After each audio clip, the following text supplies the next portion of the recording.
আমি 20-25টা জুতা নিক্ষেপ করছি। 6টা মেরেছি, সবগুলোই লাগলো আসলে ওর মুখে গিয়ে, খুব ভালো লাগলো। আমি জুতা আনতে পারিনি, তবে আমি জুতা মারবো অবশ্যই। তিনি আমাদের বাংলাদেশে আসুক, তাকে আমি লাথি মারতে চাই। আমি বাড়া থেকে দরকার জুতো কিনে আনবো। জুতা এখানেই পাবো, প্রয়োজনে আমারটা খুলে মারবো। জুতা নিক্ষেপ করে স্বাধীনতার স্বাদ নেওয়ার আমি চেষ্টা করলাম। আনলাম তো আমি প্রায় ব্যাগ ভরেই 30-40টার মতো আনছি, তো সবাইকে দিয়ে দিলাম। জুতার কম পড়েছে এই জন্য।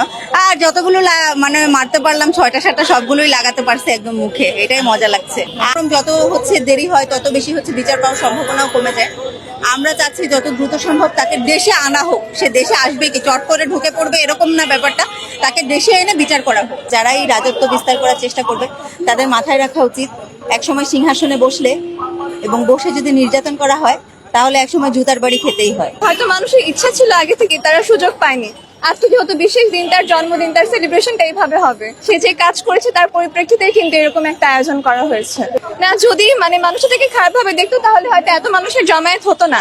তার কর্মফলের পরিপ্রেক্ষিতেই কিন্তু এত মানুষ জড়ো হয়েছে। সে কি কেক ডিজার্ভ করে আপনার মনে হয়? সে কি কেক কাটার মতো যোগ্যতা আছে তার এখনো? সে যে কাজ করেছে তারপরে। আমি জুতা আনতে পারিনি, তবে আমি জুতা মারবো অবশ্যই। জুতা মারার মধ্যে দিয়ে আমরা মেসেজ দিতে চাচ্ছি যে যারাই ভবিষ্যতে ফ্যাসিস্ট হবে বা তার মতো আচরণ করবে, সাধারণ মানুষের প্রতি অন্যায় করবে, তাদেরকে কিন্তু তাদের কর্মফল ভোগ করতে হবে। দেশের